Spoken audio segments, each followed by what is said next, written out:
शहीद लेफ्टनंट उमर फैयाज यांना श्रद्धांजली देण्यासाठी देशभरातले हजारो नागरिक आज रस्त्यावर उतरले होते।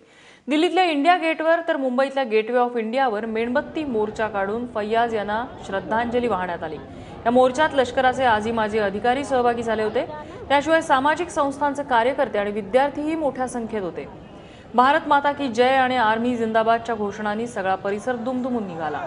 उमर यांचं बलिदान वाया जाणार नाही, त्याचा बदला घेण्यात येईल अशा घोषणा यावेळी देण्यात आल्या। बुधवारी श्रीनगरमध्ये दहशतवाद्यांनी उमर फैयाज यांचं अपहरण करून त्यांची हत्या केली होती।